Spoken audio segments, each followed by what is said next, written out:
This is Dan Schneider on this Dan Schneider video interview. I am interviewing an interviewer. His name is Barry Kibrick. Between the Lines is his public television show, and the conversation will begin in a moment. Barry Kibrick is my guest. His show is called Between the Lines. It's on public broadcasting here in the United States. And I don't know how many years it's been on, but I know I've seen it for the last 4 or 5 years. And as someone who does interviews, I've often stated that I wanted to do interviews along the lines of people like David Susskind or William F. Buckley or Phil Donahue or Dick Cavett, because I think interviewing has become somewhat of a lost art. And I think Barry Kibrick is one of the probably less than a handful of people I could say that's carrying on the tradition of those I just named. So I want to just welcome Barry to my little show and ask him to give a little bit of background about himself, where he's from, who he was born, what his background was. So welcome, Barry, and if you could. It's a pleasure, Dan. Thank you for inviting me on your show. Basically, I was born in the Bronx, New York, raised in Queens, and became a Jersey boy. Went to school at Manalapan High School and then Rutgers College. Getting out of college, I had an opportunity to visit my dad in Alaska. And he said, "What are you going to do the rest of your life?" And I said, "I want to be in television, but it's very hard to break in New York." He said, "Maybe not so hard in Alaska." And went past the ABC affiliated station in Anchorage, at that time known as KIMO-TV. Had the most wonderful experience with the news director, and was hired that day as the sportscaster, and went on the air as the youngest ABC-affiliated anchor person. And that's the beginning. Well, let me just ask then about growing up in Queens. How long were you in the New York City area? From what years to what years? From 55 to 77. I grew up in Bay State, Queens, went to PS 213 for all my New York fans out there, and then moved to Manalapan Township in just about the start of high school, and then went to Rutgers. So were you always wanting to get into television? And if so, was it first as an actor, or did you always want to be, a sportscaster or a broadcaster of some sort? It really started, I wasn't even sure exactly what I wanted to break into. I just loved the medium of television. I started as an anchor, but literally then spent 5 or 6 years becoming a writer-producer, and I didn't get back into being in front of the camera until I started Between the Lines with an opportunity I got out of the PBS station WYCC in Chicago. So it was a real circuitous route. Well, let me just ask then, I mentioned people like Dick Cavett, Buckley, Donahue, David Susskind. When you were growing up in New York, and I know I grew up in New York, I was born in 1965. When I was 7, 8 years old, I watched David Susskind overnight on the summers. He'd have these 2-hour shows. And he initially had a show called Open End before I was born, where he'd go on from, 11 at night till if it went 3 or 4 hours. Did you watch a lot of those sorts of interview shows?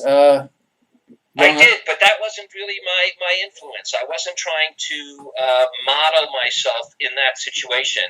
I had really no plans on being an interviewer, so to speak, or having a conversational show. It came about by just wanting to be somehow in television, having the opportunity, and then literally going behind the scenes for quite some time, for about 20 years. And then that's when I had this opportunity to do a show that had no money. So since it had no money, I could not afford a host. So I stepped back in front of the camera. And then I decided, rather than follow anybody else's style or pattern, I would develop my own. And that's what I did over time. It wasn't something that immediately happened. It took a few years, but I found a way that I could, rather than interview people, have truly deep conversations with them that would enlighten my viewers and really make them feel different and give them a different experience than even watching the greats like a William F. Buckley or a David Susskind or a Frost or whatever the case might be. So I wanted to develop a more relatable personality. Actually, I didn't want to develop it. I had a more relatable personality. I never felt like I was a talk show host. I felt like I was having a conversation with my guests, and my viewers were just eavesdropping. Yeah, I've always said to other people that I think a good interview is a conversation. It's not the supplicant sort of worshiping at the knee of the great Buddha. And I think sometimes when, at least in the early days, you almost got that. If I look at the old YouTube clips of interviews from like the 1950s or whatnot, there seems to be more of this sort of formulaic give and take. There seems to be less human interaction. As things have gone on, more humanity seems to have gotten into interviewing. Have you noticed that? Have you like ever studied older interviews like Mike Wallace from the 50s, that kind of thing? No, I've seen them. I didn't quite study them. I really began to see, though, and this is what really made me want to change the format, is there really became very rote, so to speak. Mm-hmm. Who, what, where, when, why. It almost seemed that every interview that I was watching, you didn't need the interviewer to be there. It could have been an intern with a simple 5x7 card. It was that type of questioning. There was nothing that probed deeper than who, what, why, or where. No one studied the subject matter before they even met the person or the topic. I thought I would go the other way around. I'd become as familiar as possible with whatever the discussion was going to be. Not that I wanted to know more than my guest, but that by being able to fully understand the depth of what they were going for, my viewers would fully feel that same sense of understanding. You know, it's interesting. I've seen on DVDs of classic films from the 50s and 60s and also from foreign films when someone like a Brigitte Bardot would be doing an interview that would go around to theaters as promos for her thing. There would be stock questions asked. She would answer them.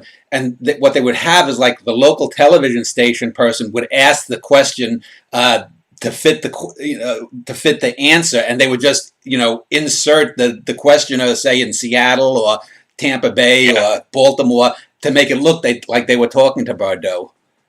Yeah, in fact, that's actually taking it to the nth degree, literally. But if you watch right now, I mean, I can't think of a station or a channel where it's not somewhat done that way. They have as a basic who, what, where, when, and how, and you really never get any further than whatever the stock answer of that person is. And unless you really know and feel a relationship to the material itself, and more importantly, a real desire for your audience to feel the same way. I want them to feel that they're sitting in that chair with me.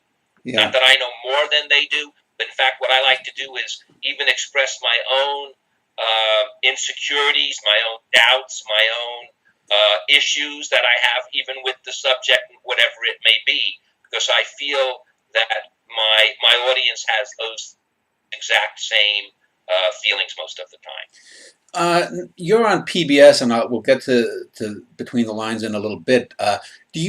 When you get interviewees to come up, whether they have a book or a movie or something, and I understand they want to promote stuff, but does it ever sometimes get annoying when people only want to talk about whatever it is they are pushing, the latest film, the latest CD or whatever, rather than talk about psychology or about human history or something? Do you think that public television helps facilitate a little bit deeper conversation than you would get on the nightly talk shows with the Jon Stewart types?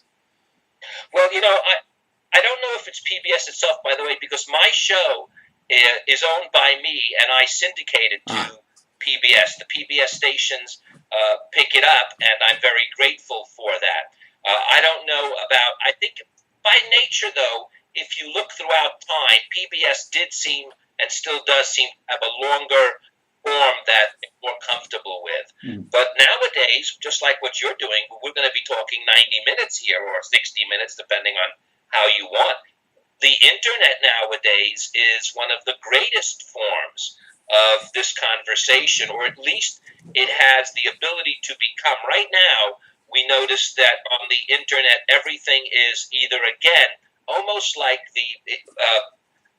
you can find out a lot of information, that's a given, but you just don't seem to find a lot of wisdom.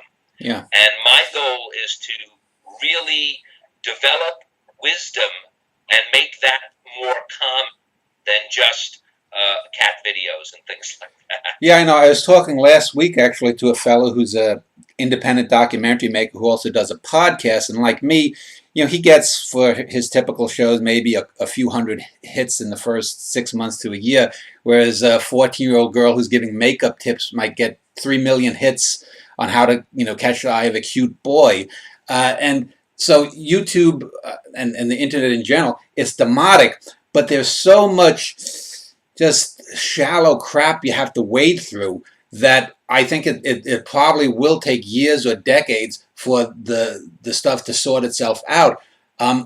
Growing up in New York, for example, I use this example. You may remember a cable television show from the 70s, a fellow named James Day. He hosted an interview show in New York. I don't know if you recall it, called Day at Night.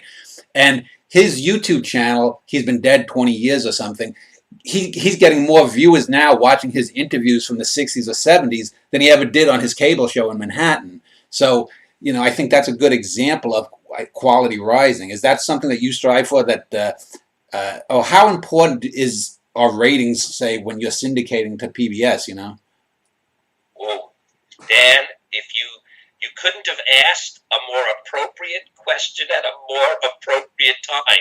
This is the issue I'm dealing with right now.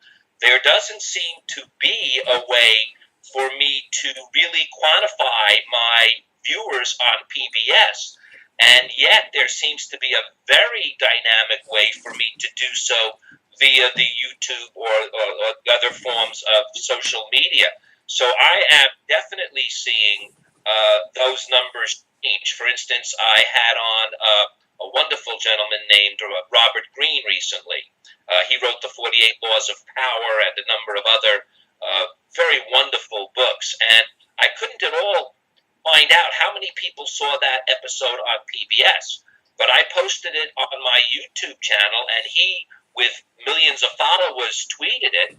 And before I know it, within 2 days, I have 80,000 views on that particular show. Now, I know in the internet world, like you said, a girl putting on lip 3 million views, and that's a lot more than 80,000. But I see a real paradigm shift, and I'm basing the fact that that is taking place, and this is where the timing, and because I am going to now put on my YouTube channel my PBS series in a much quicker fashion, so that people can get a taste of it on PBS, and then I may even go further in depth on my channel, my website, however you want to. We're building and designing right now. That's why I said the question couldn't be more appropriate. Well, let me ask, you said that you spent 20 years behind the camera before you started doing interviewing. Was this in commercial television? Yes, definitely. Everything I've done was for commercial television. I worked for all of the major networks on some form of an assignment. In LA, I worked for actually most of the local affiliates. It was all commercial television. And was it sort of investigative reporting or what? No. Believe it or not, most of my work was in comedy. One of the shows that I did was ABC was launching a late night show.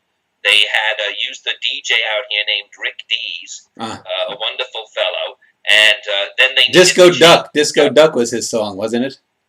He had a song. Rick Dees had a song, Disco Duck, back 30 years. That's correct, Barry. That's absolutely, you know the man. And so I took over that show and redeveloped it and redesigned it. Did numbers of shows for the Comedy Channel. Did a lot of comedy, actually. I was not on camera doing it, and I had it was my company. I hired what I felt were great writers and producers, and they ended up being great writers and producers. So that was really my background. And then what happened was through a series, and I blame myself. I think a few missteps on my part in the regular, quote, entertainment industry got me in a little bit of heat. And as I say, I feel that I was responsible for it, not intentionally. I didn't mean to do anything wrong, but I did get in a certain situation that no longer allowed me to really maintain my company and keep it going. And just as it was about to fall into the sea, one of the women who I worked with at KNBC out here, Carol Cartwright, asked me to do a show for them. At the time, she moved to Chicago, where she was the general manager of WYCC-TV, said, would you mind doing a show for us? And I said, what's the budget? And she said, there is no budget. And I'll never forget one of my first jobs in New York and New Jersey was working for a food distributor. And at that time, remembering that this old fellow, at that time I was 18, he probably was 35, but I'll never forget saying this old fellow told us one thing, and he said, remember, Barry, and it sounded almost like something out of The Graduate, the most important thing to remember is shelf space. So when she offered me the shelf space, which is what I think of as television, that's what time is, it's shelf space basically, I said, I'll take it, and did the classic thing you're not supposed to do. Mortgage the home, get the second mortgage out, bring in a camera crew, and start making television. And was this the beginning of the interview show, or was this still on commercial? This was the beginning of my This was the beginning of Between the Lines with Barry Kibrick. That was the first in 1996. That was. We've been on the air now for going on 22 years. Okay, because I'm here in the Austin area in Central Texas, and I've only seen it for 4 or 5 years. And let me just ask too. I know I used to work the night shift a few years ago, and I would see it on in the middle of the night sometimes on one night, and then it might be on the weekend early in the morning, and then currently over the last year and a half, 2 years since I've gone back on day shift, it's on like either on a Tuesday or Wednesday at maybe like 1 in the afternoon. When you syndicate a show like that, do you get any ability to say, well, I prefer that it's on this date, or? Absolutely not, Dan. No. I'm really at the whim of the stations, and I'm blessed that they get such good feedback that they're willing to throw me all around the time slots. But again, that has a double-edged sword, as you could imagine. Yeah. I can't tweet out when I'm on. I have to draw people to my website. I try to keep my station list and times as current as possible, but it's very difficult, which is why, again, I'm thinking of moving more towards a web-style series so that I could control, at least let everybody know when it's on, at least at first, and then people can always tune in whenever they want. So unless they're TiVoing me or something, I get a lot of people that will, many of my emails go, boy, I just was flipping through the dial and I caught you at 10:30 in the evening on such and such a station, but now I can't find you again. And it's, so yes, I have no say in my time slots whatsoever. So let me ask about the format of the show, because as I've seen it, it's always been a half hour, which on PBS is maybe 27, 28 minutes or so. Is that, are your interviews, do you go for like 40 or 50 minutes and then edit it down, or do you pace yourself to hit that 27, 28 minute mark, whatever it might be? It's usually paced fairly close to the exact time. Yeah. If I find that there's certain things that I know I want to out because I do not like the type of content that came, I'll go longer and edit. But it's it's relatively done live to tape, as the great oxymoron is. But there is some editing, of course. If I just had on just did a wonderful conversation with James Gunn, the director of Guardians of the Galaxy Volume 2. And, of course, I'm going to add a few film clips, so I have to adjust the time accordingly. I'm also thinking now of expanding my actual conversation with my guests on the PBS setting, and then taking some extra content and making it just available for my viewers on my website and things like that. So I am thinking of doing that now in the future, and have experimented with that. But for the episode itself is what we will call a live-to-tape episode. Yeah. Let me ask then about the start of your show. You say it's been on now almost 20 years, or a little over 20 years. And I know I watched a lot of PBS interviews over the years from, like I mentioned, people like William F. Buckley was on PBS. Occasionally Dick Cavett was on PBS. And I remember in the late 80s, there was a fellow named Tom Cottle, who was a social psychologist who had a pretty good interview show in the late 80s that I think was like yours, a syndicated show that appeared on some PBS channels. There was a show called Thinking Aloud in the early 90s with a fellow named Jeffrey Mishlove, who did more sort of parapsychology, a little bit out there topics. What is the center for those people who don't know you or your show? Do you have a certain niche that you aim for, or is your interview show more broad spectrum? Right now, I'm broadening. Let me give you. I'll just tell you the guest list coming up, so you'll get a sense of the style. So as I said, it's James Gunn, the director of Guardians of the Galaxy. It was Deepak Chopra. I'm about to have on Neil deGrasse Tyson. I'm having on Norman Lear. I just had on Ed Asner. It's relatively eclectic. I saw the Asner one. What is very important, though, in all, is that I do still have a mission that I have with every single conversation I have. And that is that my guest, myself, and my viewer become enriched because however the conversation goes, we're going to have a better understanding of our world and a greater appreciation for our role in it. So every conversation I have has that mission at its essence.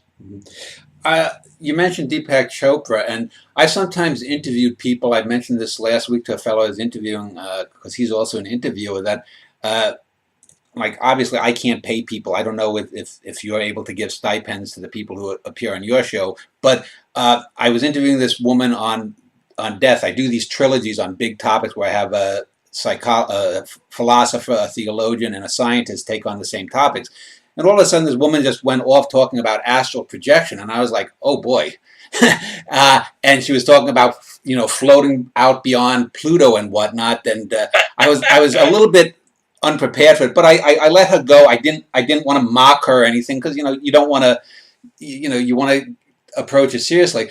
But have you ever had a guest, whether it's someone like a Chopra or someone that you're talking about something and all of a sudden out of left field, they're talking about little green men in flying saucers or something, and you're like, have you ever had that where you have had to just stay on focus despite not being prepared for where they were going? Not only have I had it, I just had that experience.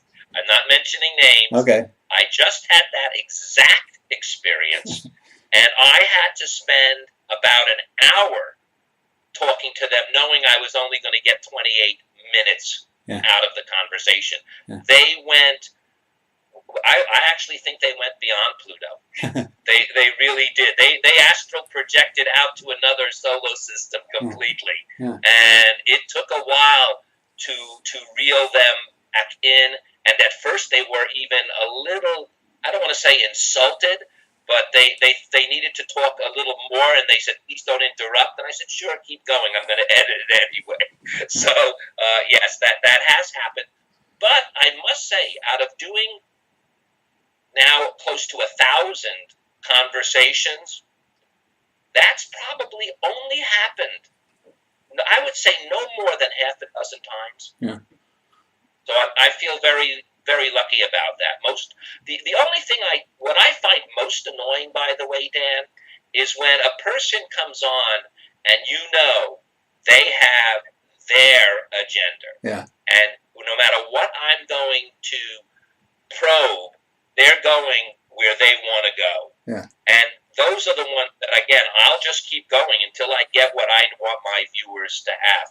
Those are the ones that I find the most annoying. The ones that go off on tangents, as I saw you smile even when you said it, they could be sometimes, that could be fun actually, That's not a problem for me. It's the one that comes in there and says, this is the way you're going to make $1 million by the time you're 25, and this is the, oh, come on, get out of here. So those are the ones I have trouble dealing with. And I think a lot of people who watch it don't realize, I mean, I've gotten emails sometimes when I've had people who have been a little combative or something, and they'll say, well, Dan, why didn't you put them in your place or whatnot? You clearly disagree with them. And I say, well, number one, as I said, I can't pay people to do it. I don't want people to come on and feel intimidated. And if I ask a direct question that requires basically an affirmative or a negative, and the person decides to go off, well, we know that they're avoiding the question. I trust my viewers to know that the person has decided to move away and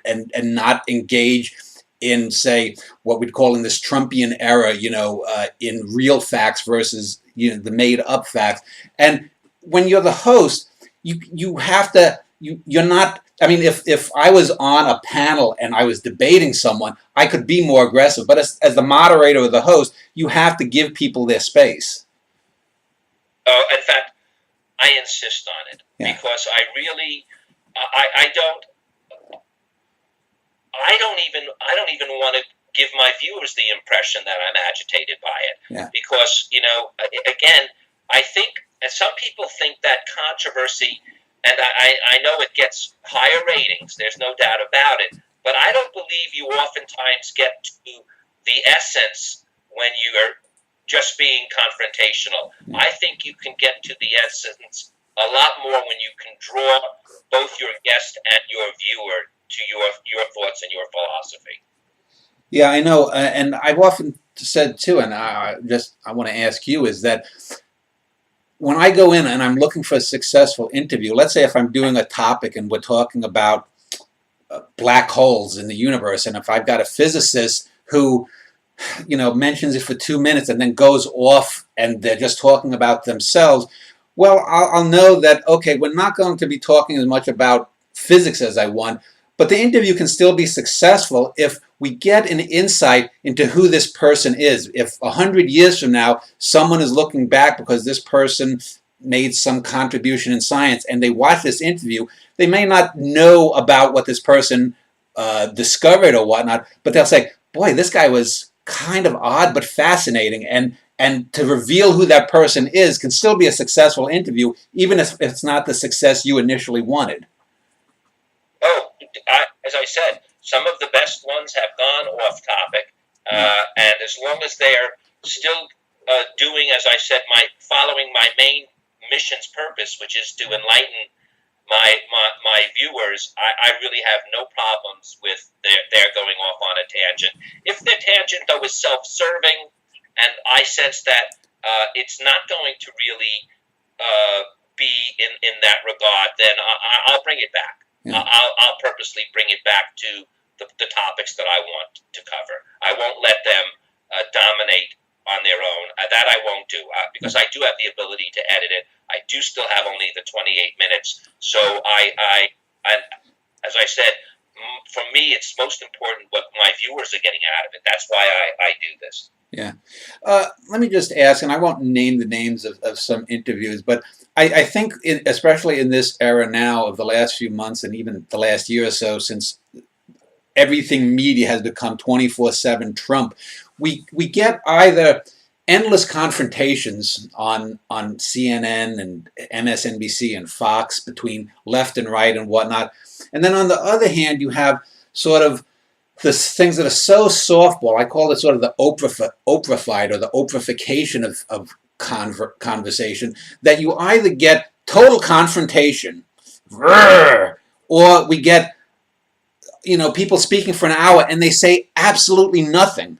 How do you sort of guide yourself between the yin and yang of the nastiness and confrontation and the sort of, kumbaya, we're not going to offend anyone or say anything that's going to last more than 5 minutes? How do you navigate between those two extremes that seem to dominate? That is my own mission. Because those two extremes dominate, I feel that people like myself have to get as much attention as possible so that others get to see that it doesn't have to be that way. The way I do it is, as I said, I will take People think it's kind of funny. The easiest day for me is my tape day. It's all the preparation and research that's done prior to it, so that I have this information. So let's say I have an author. In fact, we'll talk about black holes. I have on two great physicists that dealt with this, Leonard Susskind and Dr. Leonard Mlodinow. And both of them wonderful fellows, so there was no at all problem in approaching this topic. But this is a very difficult topic to comprehend and things like that. But yet, when you get the underpinning philosophy of it, it's almost very spiritual. Yeah, I don't want to say religious, but it almost gives you that sense of awe.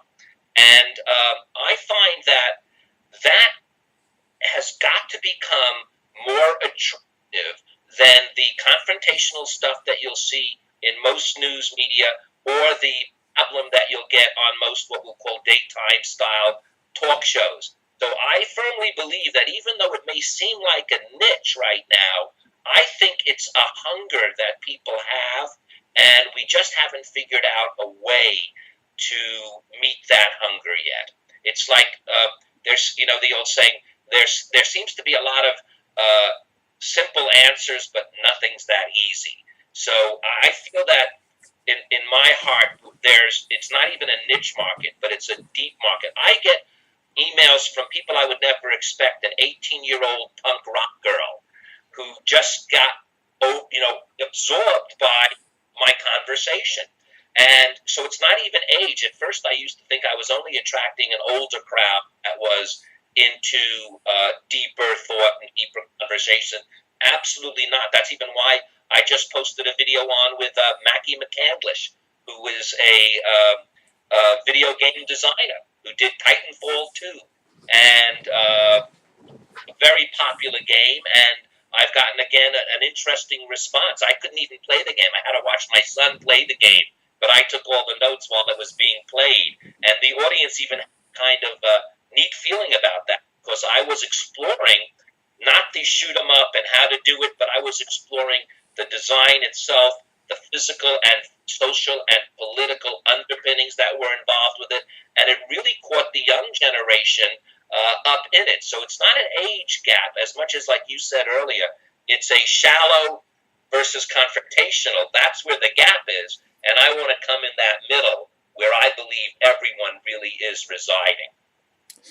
Let me ask about the subjects that you tackle. I know. By the way, I really hate the fact that I'm on like this with no editing. I must have a little sip. Hold on. Okay. I wanted to ask about the show topics and the people you bring on. You said that I think you might have said you have a staff. Do you get people that will send you books or send you CDs or DVDs or whatnot? Because I know with me, obviously, I'm just one person, and I will think of topics. I'll Google people who've written books on a topic or who have blogs if I'm doing a show on top 10 sitcoms of all time or something. And, I send out probably on average a dozen emails to get one or two people to do a show. How is it on your end, since you have now, I guess, a track record of a couple of decades? Is it easier? Has it gotten easier to get people to come on? Or do you still have to go through maybe 10 possible ideas to get 2 or 3 shows? I hate to have you pull out more of your hair, Dan, but here's going to be the bottom line. Until 3 months ago, I had no staff. Oh. I've done this show. Now, by staff, I mean, as people in television know, I had no production staff. You always still have cameramen and a director there. But I had no staff except recently I hired, I hate to use the word hired because I'm paying her so little, but she so desperately wanted to be in the business, and she's such a wonderful gal. So just recently, for the last 3 months, I have had her help book my guests, but for the 20 years, except for the first 2, when my dear friend and partner at the time, Joel Bailey, was the producer, he was able to really. My first guest was Mario Puzo, and ever since then, when Joel was with me for the first 3 years, he helped build the reputation so that literally I couldn't even afford to pay Joel anymore because we were not making any money doing this. By then, the reputation reputation grew that I never had to send a single email or call.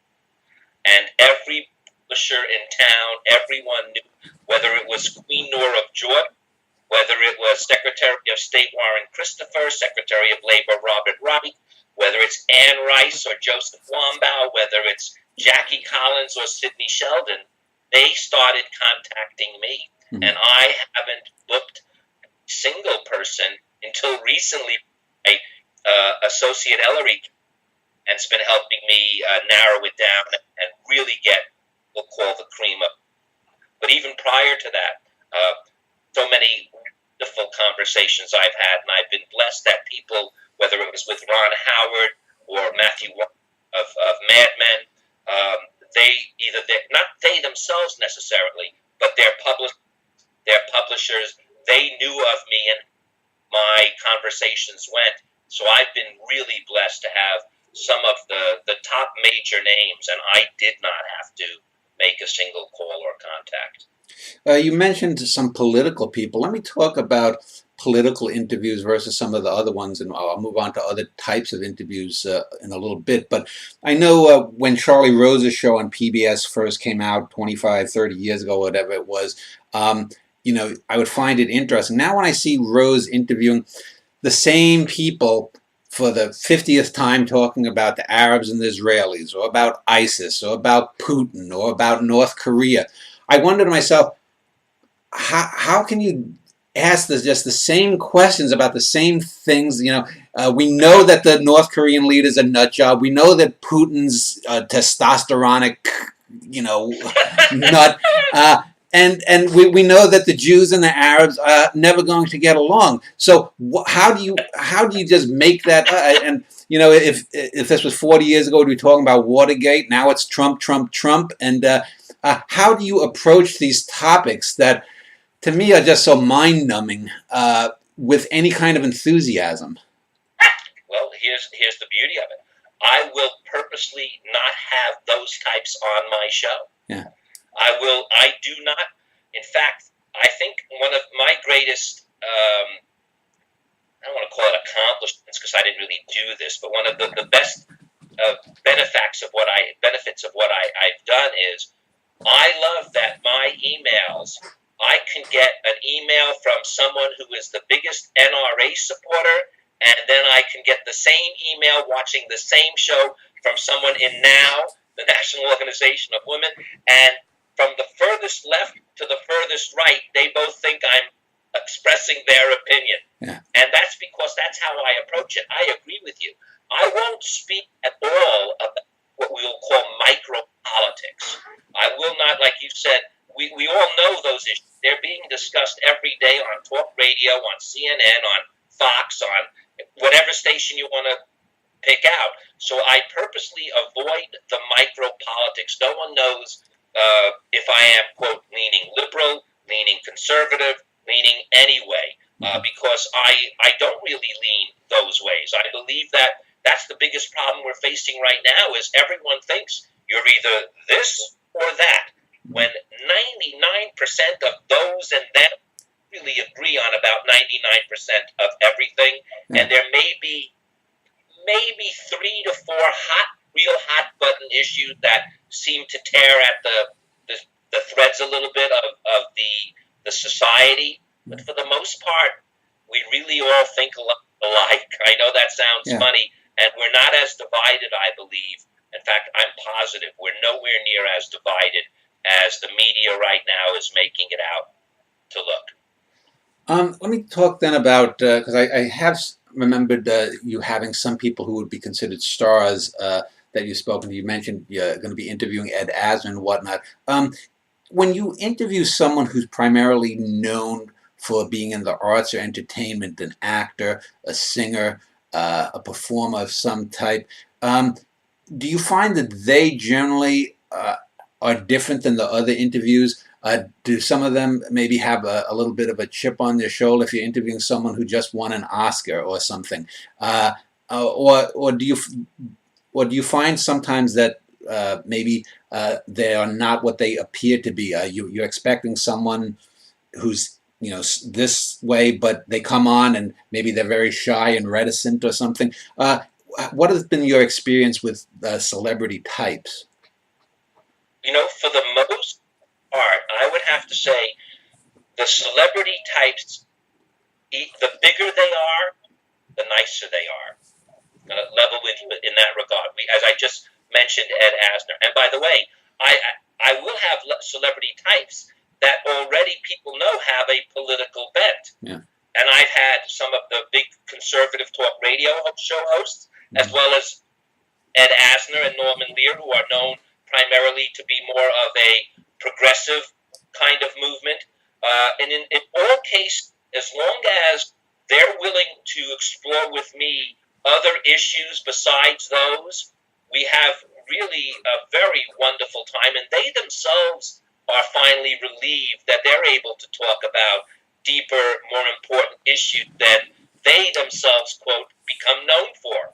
So I would have to say the only thing that surprises me sometimes, and I think this is where you're probably going, and if not, I'm going there, but that is oftentimes some of, quote, what we will call the most spiritual people are just the opposite of their persona. And those that may seem to be almost comedic, don't really care kind of people are sometimes the deepest, most spiritual people. That is the one interesting thing that not only I've noticed, but my family works with me. We've all noticed. And we notice it immediately, and we all go, oh, my Lord, what the heck? I mean, this guy is, or this gal is just on somebody else's boat, and yet some of them are names that I mention now the world will know. And then those that are sometimes the deepest, heaviest souls on the planet may be thought of as just a musician or just an actor or something like that. So I find that to be the thing that shocks me the most, is when someone is known to be, quote, a very sensitive, deep thinker, and then they're not. That's where I get a little, gotta figure this one out. Let me ask you about this. I've done a number of shows, and I'm trying to get a show on what I call deliteracy, where people today don't read. And I know you've done numbers of shows with people who have written books, oftentimes science books or self-help books, and I guess even some literary books. There has been, certainly, I think, in the last 20 or 30 years, and especially with the rise of the internet, which itself, you could say, is sort of a dumbed-down discourse, lowest common denominator, and then YouTube, in a sense, people won't even read essays anymore that are 800 words. They'll have to watch a video. Have you found any changes in society reflected on your show with the people that come on? Do people who write, let's say a psychologist who wrote a book, for example, I was just talking with a friend of mine about the Viktor Frankl book called A Man's Search for Meaning. It was a famous book in the 70s. And people today wouldn't even know that. Even if that book came out, it was a serious book. It's not one of these, just guru-type books. Do you think that people just don't read anymore? And if so, does that make it harder when you're interviewing to try for something more intellectual? Dan, this is going to sound really strange. Maybe this is my first disagreement on television. I actually do not find that to be the case. I find I have a certain situation. The station that I actually work with is called KLCS TV. And they're associated with the Los Angeles Unified School District. And my own two sons and my granddaughters, things like that, I get to meet many, many youth of our time. And the media seems to portray these people as stuck to their YouTube, stuck to their phone, stuck to their computer screen, and not at all reading. And I find them to be extremely literate, extremely well read, whether it's on a Kindle maybe or versus a book, that may be something else. But I actually have found a different experience. I'm finding people, for the most part, to be so shallow. They're actually, I think there's a greater sense of empathy in the world, except we just don't get to see it because the media is so concerned with controversy, conflict. You know, it's, what is it, that old cliche? It's not when dog bites man, when man bites dog. That's what they're going for. But from my experience, especially with the youth, I find it almost the opposite. I find my kids to be extremely bright, but I can't judge them because obviously they're my kids, and I'm going to say that no matter what. But their friends, I get to know all of their friends. I get to know a lot of the kids within the Los Angeles Unified School District. I get to see a lot of these people, and they have a depth that is really not being explored. In fact, I feel that's why they're being left out of the conversation almost, because they are being, it's sort of as if the media thinks they are already dumbed down, and the media then dumbs themselves down to meet that level, and it's not true. And I believe that's a major flaw, and one of the things that I'm actually doing what I do to fight it. How long does it take from the conception of a show to its realization, i.e., you come across maybe a book, or there's some video, or you hear about person X working, say, to build maybe private spaceship or something, you contact them. Do you have to wait until they can get to the LA area? Because I would assume you can't fly people in.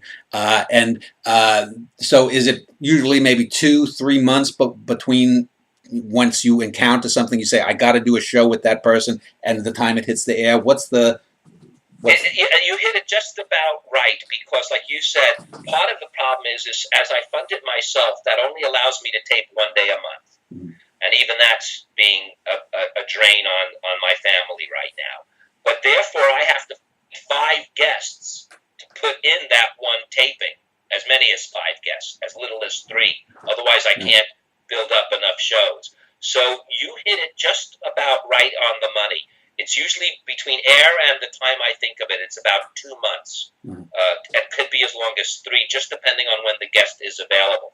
From the time of action to the show, though, if I'm having 5 guests on and I find out about them the month before, everything's going to happen within that month. I'm going to read every book that those 5 guests wrote, see the movies they made, watch the film, watch the television series, the video games, whatever may be required. So it's that time that can become very harried, actually, because I have to cram in so much. But the actual, you hit it right on the head, Dan. It's approximately between the time the viewer sees it and I make that note, it's between about 2 to 3 months.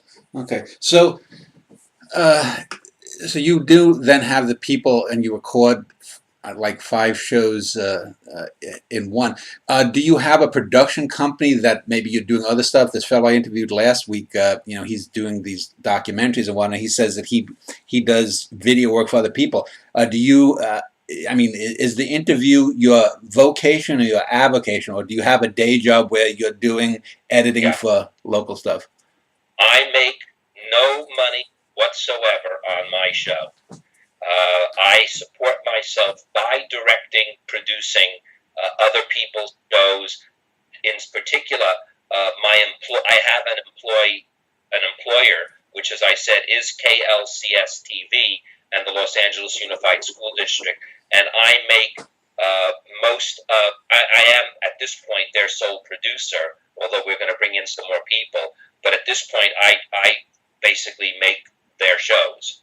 So that's I earn my living, and I fund between the lines with my wife's blessing. You can't do this without your wife's blessing, by the way. By myself, and now I'm trying to figure out a way, because we're not going to be able to go on much longer, of how to somehow generate income by doing between the lines. So that's really the next step. But otherwise, yes, I make my entire living outside of the show. Yeah, that people talk about content producers and stuff on YouTube, and I know that for example, that's with my website. Even before I was doing videos on YouTube, people would say to me, "Well, you got a lot of hits on your website and whatnot.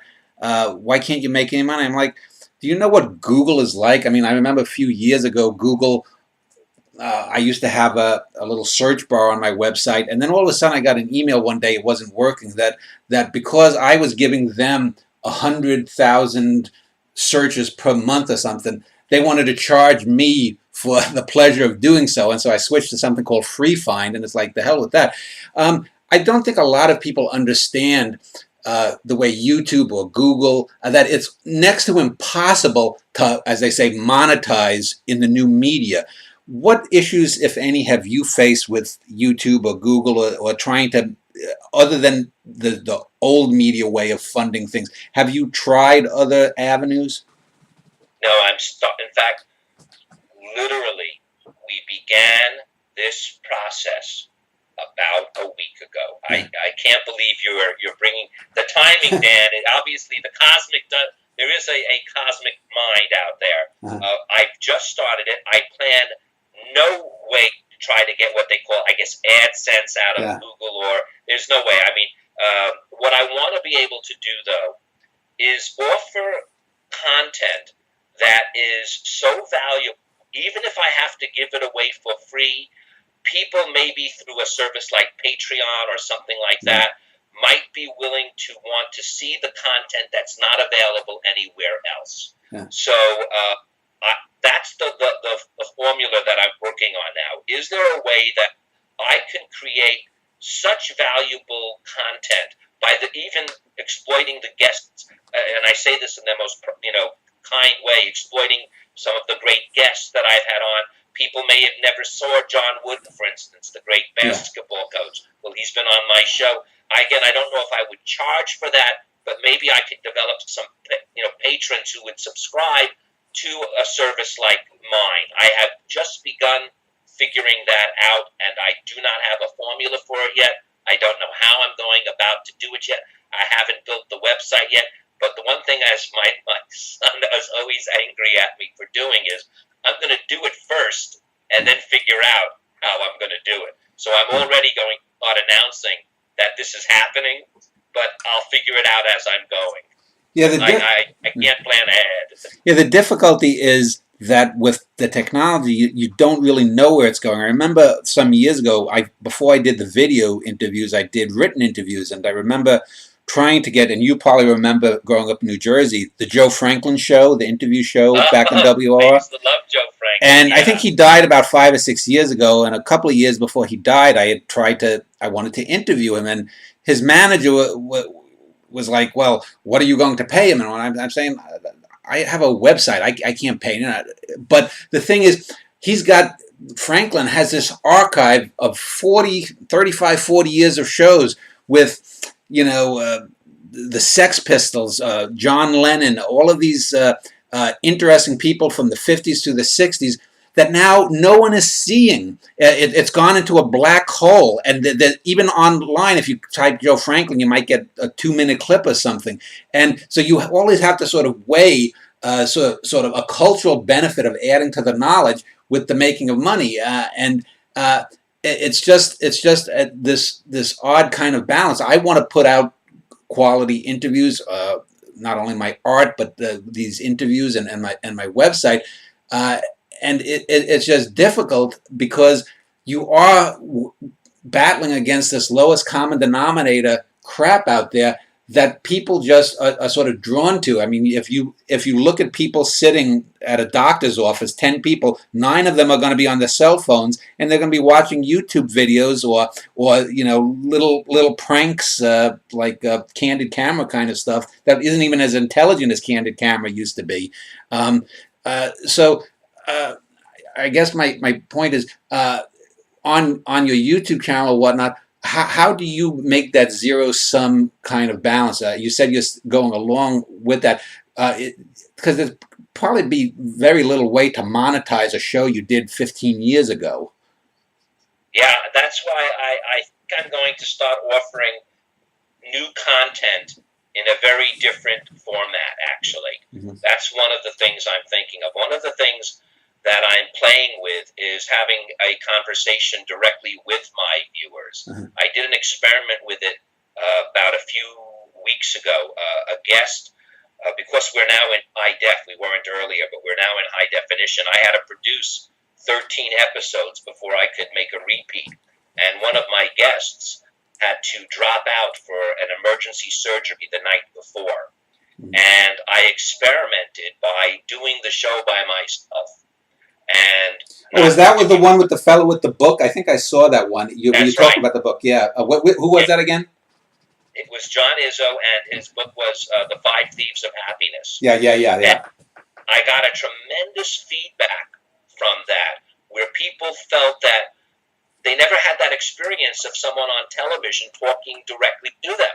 They're watching, but they never had that type. And I think there might be something that I'm going to expand on in that arena, that it will be something that I could monetize. And by monetize, I'm not saying charge people, $100 to see this thing. I'm saying maybe you get enough people that would be willing to spend $1 a month so that you can do this. So I'm not, I haven't figured out all the formula. I haven't figured out, but you're right. I'm not going to try to monetize my old material as much as figure out a new way to present new material and maybe make that, as I said, not charge for it as much as hope people will want it enough to support it. Yeah. Let me just ask a few things, I guess, technically. I know I was just talking with a few people about some documentaries, and this gets back to interviewing people. I recently saw this old documentary on Hitler that I hadn't seen for 40 years. It was a BBC documentary. It's called Hitler's Career. And instead of showing just the usual death camp stuff, it actually analyzed Hitler, giving us about 10, 12 minutes. It took 3 or 4 minute clips going the evolution of a speech by Hitler and how he was able to gull people and lure people in. And it was really fascinating to listen to psychologists talking about how he went like this, or how his voice rose and the cadences that he used to get people to work them up into this sort of fever pitch. And it struck me that a lot of times we don't, whether we're talking interviews or documentaries, we don't really talk so much about the form of things. When you're doing an interview, is there any particular reason? I think most of the shows I've seen of you are with a black background. Is there a reason that you choose something like that? Is there a certain way, a certain type of lighting? Do you prefer the lighting coming over your shoulder or whatnot? Are there subtle things that you do to set up an interview visually that enable you to maybe get something that you might not, even if it's just subliminally, psychologically? Totally. I would have to say that my son, who's my director, and I have spent a tremendous amount of time to create the environment so that it does convey, even more than subliminally, a certain message. For instance, we designed the show to look almost filmatic rather than video. We light what we'll call film lighting rather than video lighting. We use I use a real set rather than a prop set or a blue screen set, so that my guests feel comfortable. We bring the chairs closer together. It's not black behind me. It's usually, right now, it's dark red with a little slash of light. So again, that it's not distracting, and yet the environment is basically what I call a real room. It is a real room. In fact, it's created for television, but it's a real room, and it's lit as if a real room would look. So it does not look like you're watching a television show as much as it looks like you're really watching two people sitting in a space that is there, and every form of the lighting, from how it hits me, how it hits my guests, the framing, everything is done with intention. If there was one interview that you could redo, what would it be? And would it be because of something that you just approached the subject matter or the person wrongly, or because maybe the person came in a little tipsy or something? What is the interview that, if you could redo it, you'd like to? And you don't have to mention the name if you don't want to, but I have been asked that by just friends and things like that. And for the most part, I mean, there would probably be people I wouldn't even think of having on again. Okay, I mean, obviously, I wouldn't even want to redo the interview or the conversation, as I like to call it. But for the most part, I don't leave that conversation until I get what I want. In fact, I won't even say for the most part. I won't. That conversation either will not air or I will get it. And so there's nothing really that I could think of doing over.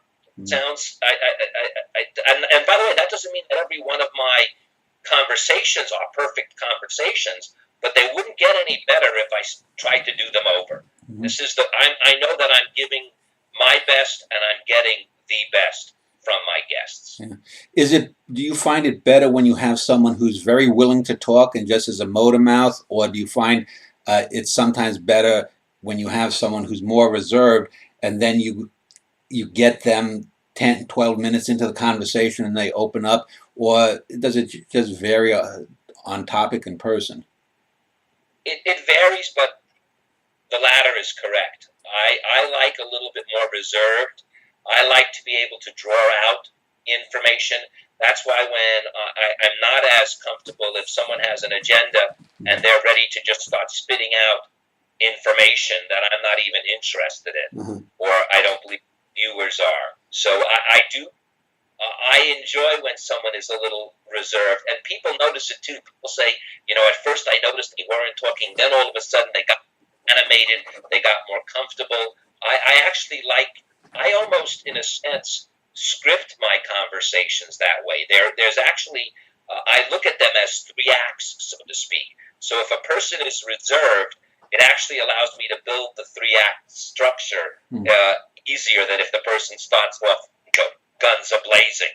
But if that happens too, I'll go with it. Don't get me wrong. I have to. That's our job. But I do prefer it the other way.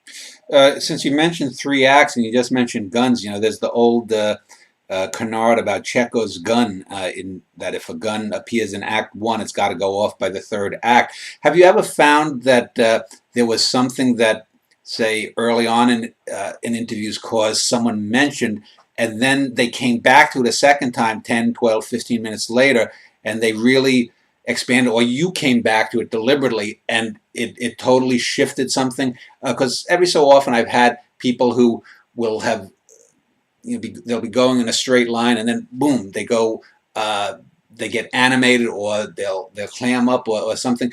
Has anything like that been, say, a touchstone within an interview that sort of turned the interview one way or another? Definitely. I will give you an example of one, in fact, because it's one of my most favorite conversations, actually. I had on Matthew Weiner, the creator of Mad Men, and what was fascinating was I just made my own observation out of watching Don Draper, the character, John Hamm, the actor. And when I made this observation, it had to do with a verse from Leonard Cohen, who's I just love so dearly. And the line is, act like you want to be, and soon you'll be the way you act. And I mentioned this to Matt Weiner. I said, when I looked at John Hamm playing Dan Draper, I couldn't help but think of this line by Leonard Cohen. And he turned to me and he said, do you know who the person he's having an affair with? I said, no, who? She goes, Suzanne. I said, Suzanne, you mean as in the Leonard Cohen song? And he said, I always envisioned Don Draper being in the Chelsea Hotel. And I said, on an unmade bed? And he said, on an unmade bed. And we then just hit it off and went on tangents that were unbelievable. So when that does happen, when you get that little gem like that, and Matthew is so articulate and so deep in how he created that show and what he wanted to get out, it was just as if 2 old friends finally met. And even though we, what is that saying? It's as if, new friends that feel like old. We became like brothers at that moment. But great. It was just that beautiful moment when I never expected it. I just pulled something out of what I felt, and my guest actually had that exact thought in mind, and that was a beautiful thing. And then we came back to that throughout the show. That almost became we really got into a very deep philosophical conversation about a television show. Well, we've mentioned the future in terms of trying to monetize things, trying to navigate onto YouTube, and I guess Facebook now is also going in that area too, and all these sorts of things. But as far as the show itself, essentially interviewing people, how much longer do you envision yourself doing it? 5, 10 years? Do you have sort of a Moby Dick white whale person that before you give it up the ghost, you want to interview that person? Yeah, everybody says that. No, I'm not that enamored by, how can I put this? First of all, let me answer the first part. I do not have a vision of a timeline of this thing stopping right now. I love watching golf, and I've never played, so I figure by 85 or 90, I'll be ready to hit the links and get out there. Until then, I'm very content doing this and working this. So that there's no timeline. As far as that one person, absolutely none exists as far as I'm concerned. I am not a hero worshiper anyway.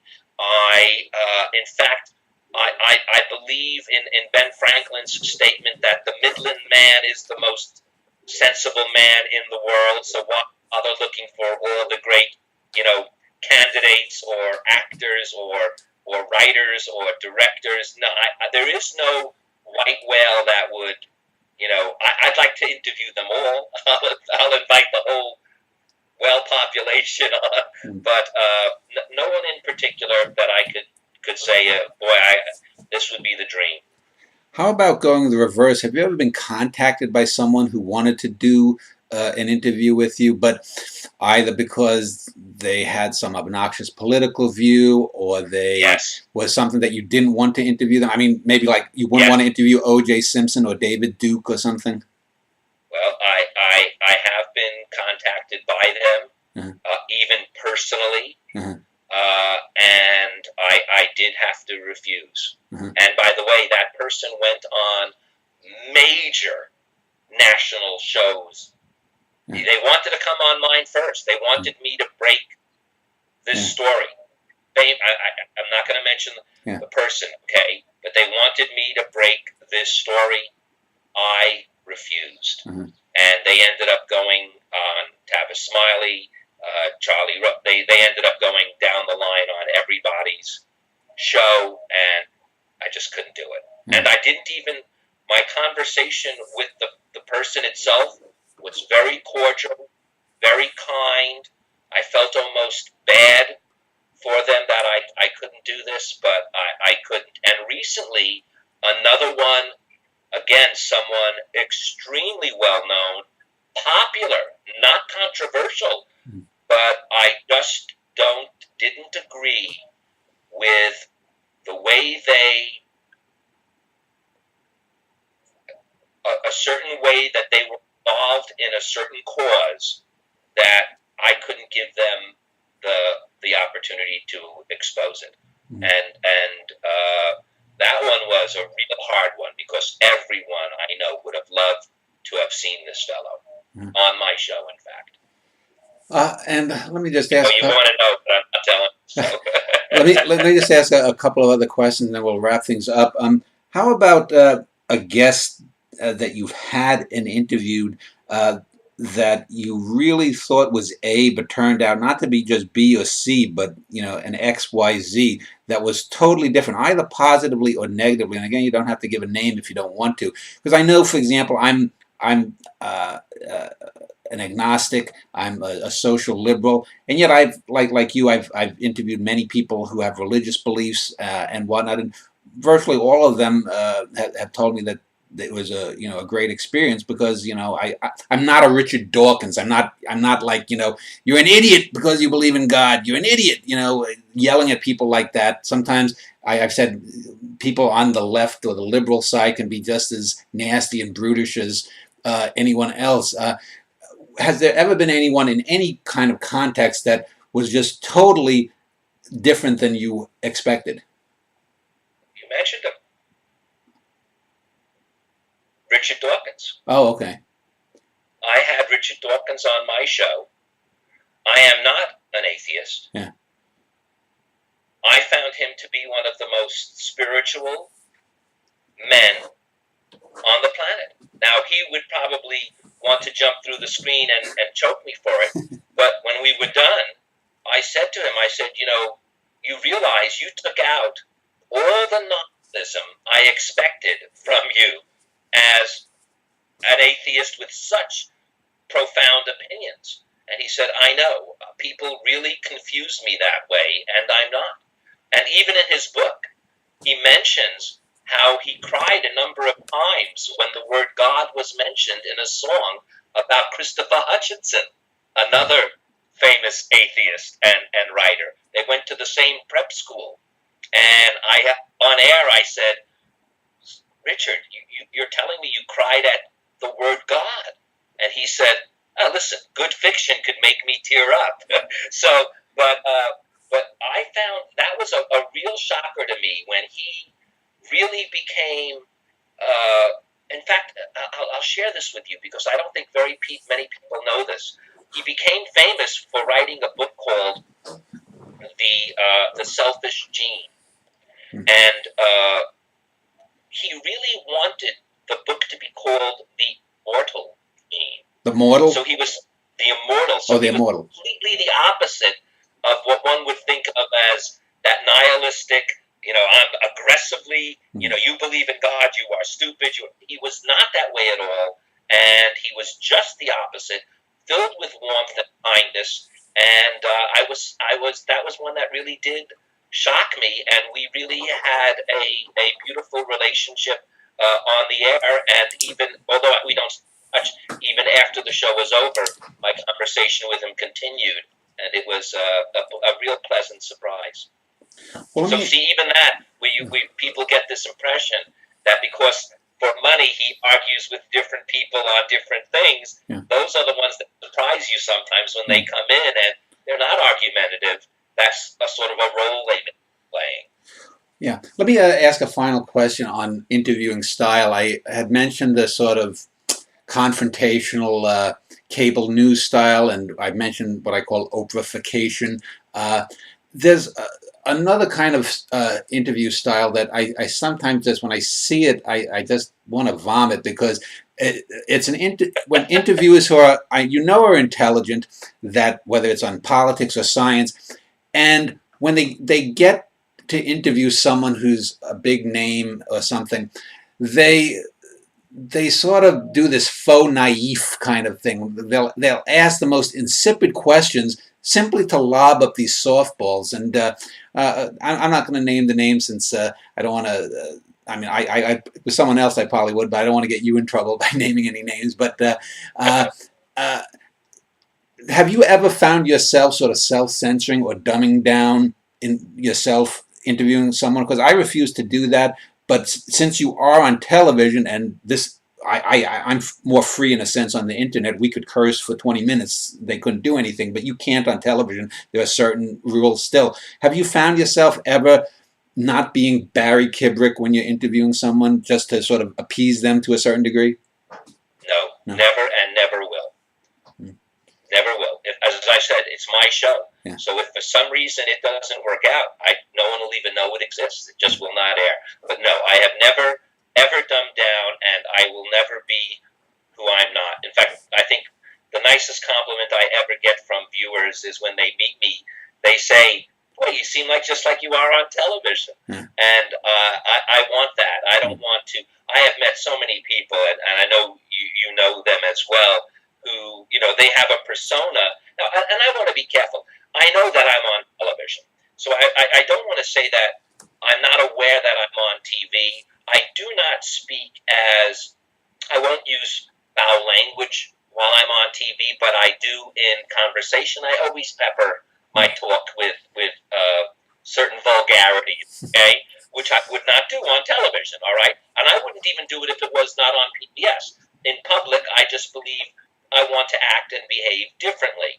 But no, of all the shows I've done, I did have to literally pull some, which will never air, but I never dumbed it down myself or for my audience or would ever lob that softball question in the air. I have a friend, Eric Boardman, who told me a great line once. He said, just because bird lands on the gun barrel doesn't mean you have to pull the trigger.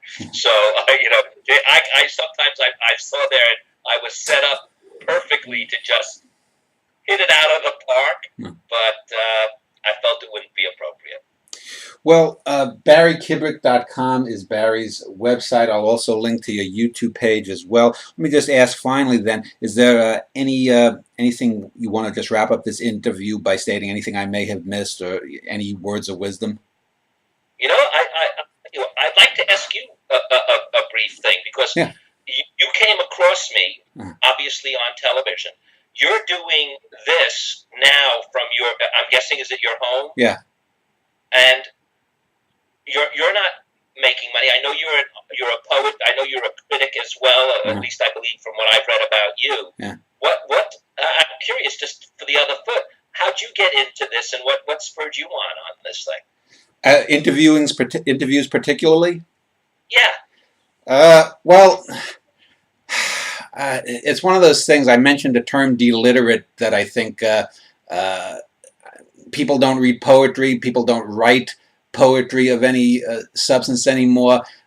People, I mean, if you look at the 1970s when New Hollywood was making films of depth with people like John Cassavetes, Woody Allen at his prime and whatnot, now everything's Transformers and robots and, literature is all just formula MFA, or it's 50 Shades of Gray or purple or mauve, and people don't want to talk. And yet, on the other hand, I do meet interesting people. People will write to my website.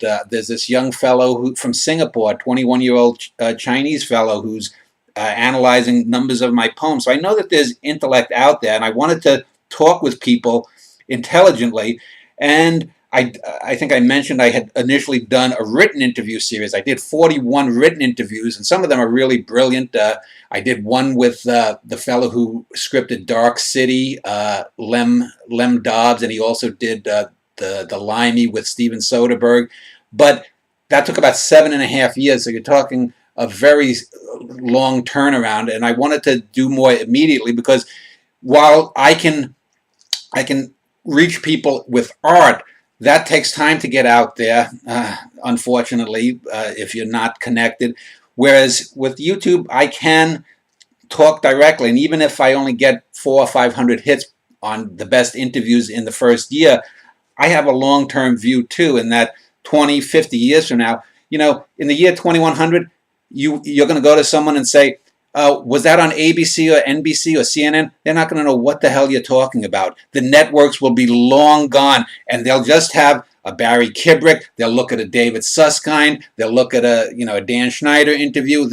And are the interviewers interesting? Are the questions probing?